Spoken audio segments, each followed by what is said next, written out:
Hello students, welcome back to my YouTube channel smart learner. पिछली video में हमने education psychology शिक्षा मनोविज्ञान के अर्थ के बारे में जाना था। इस वीडियो में हम शिक्षा मनोविज्ञान के उद्देश्य एम्स ऑफ और या फिर ऑब्जेक्टिव्स ऑफ एजुकेशन साइकोलॉजी के बारे में पढ़ने वाले हैं कि हमें आखिर एजुकेशन साइकोलॉजी की जरूरत है ही क्यों। तो इसके एम्स और इसके जो है ऑब्जेक्टिव्स हम इस वाली वीडियो में करने वाले हैं।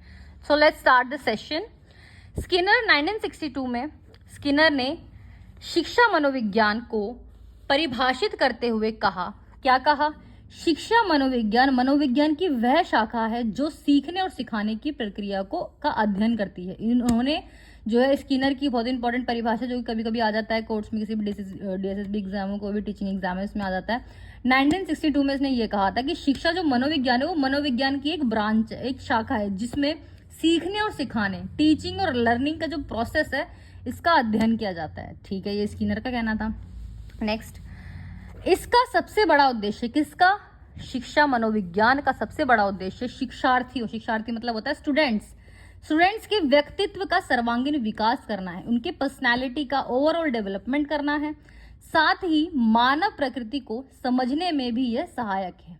ठीक है, मतलब ये लोगों के बारे में भी जानना, उसकी प्रकृति क्या है, इसको समझने में भी सहायक है। क्या? Education psychology. हम साइकोलॉजी के जरिए बहुत सारी चीजें समझ जाते हैं, अर्थात इससे शिक्षकों को उनके व्यवहार को समझने और उसका उचित निर्देशन और पथ प्रदर्शन करने में सहायक है। सबसे इंपॉर्टेंट उद्देश्य इसका यही है। जो भी टीचर्स, जैसे कि हम टीचर्स भावी शिक्षक बनने वाले, वो साइकोलॉजी को क्यों पढ़ते हैं?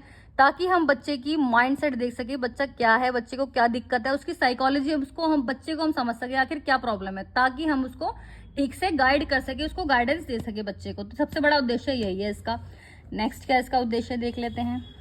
शिक्षकों की सहायता करना इसका प्रमुख उद्देश्य, शिक्षकों के कार्यों में मदद करना। ऑफ कोर्स अगर हम साइकोलॉजी, एजुकेशन साइकोलॉजी पढ़ते हैं तो इससे हमें क्या मिलती है?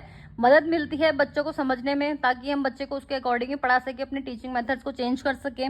तो इसका प्रमुख उद्देश्य शिक्षकों के कार्यों को मदद करना है। शिक्षा मनोविज्ञान शिक्षकों में शैक्षिक समस्याओं के प्रति उचित मनोवृत्ति उत्पन्न करने में मदद करता है, अर्थात शिक्षण विधियों के चयन में सहायक है। जैसे मैंने बताया कि टीचिंग मेथड्स हम जो है चूज कर पाएंगे बच्चे को समझ के कि आखिर बच्चा किस तरह से समझ पा रहा है। ठीक है, लर्नर्स के बिहेवियर में परिवर्तन के लिए वातावरण तैयार करने में मदद करता है। अगर हम बच्चे को समझ चुके हैं कि भाई ये इस तरीके से समझ रहा है, कोई बच्चा प्लेवे मेथड समझ रहा है, प्लेवे मेथड से, तो मैं उसके अकॉर्डिंग ही पूरा जो है वातावरण क्रिएट करूंगी उस बच्चे को पढ़ाने के लिए, ताकि वो अच्छे से समझ पाए। एक शिक्षक को बच्चे के व्यवहार को सहानुभूतिपूर्ण समझने में मदद करता है। क्या कौन मदद करता है? Educational psychology, understanding the student. तो इसका मेन टॉपिक, मेन बात यही बोल रहा है ये वाला सेकंड वाला पॉइंट, कि किसी भी बच्चे को अंडरस्टैंड करने में हमारा एजुकेशन साइकोलॉजी बहुत इंपॉर्टेंट होता है। नेक्स्ट क्या बोल रहा है ये?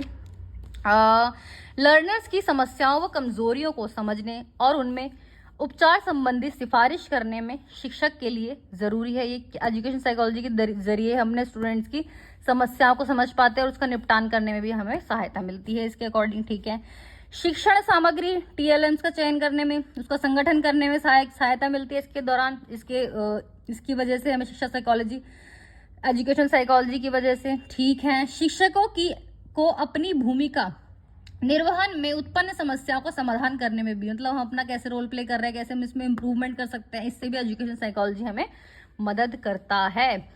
बालकों के बीच व्यक्तिक भिन्नता को ध्यान में रखकर निर्देशन कार्यक्रम बनाने में भी सहायता करता है। एजुकेशनल साइकोलॉजी के जरिए हम इंडिविजुअल डिफरेंसेस को भी जान पाते हैं बच्चों में, और उसके अकॉर्डिंग बच्चों को हम गाइड कर पाते हैं, उनकी समस्याओं का समाधान कर पाते हैं बच्चों का। तो इसलिए भी education psychology is very important in our teaching learning process. Next, शिक्षकों को अपने आप को समझने में भी सहायता करता है, ना केवल बच्चे को समझने, अपने आप को समझने में भी सहायता करता है एजुकेशन साइकोलॉजी।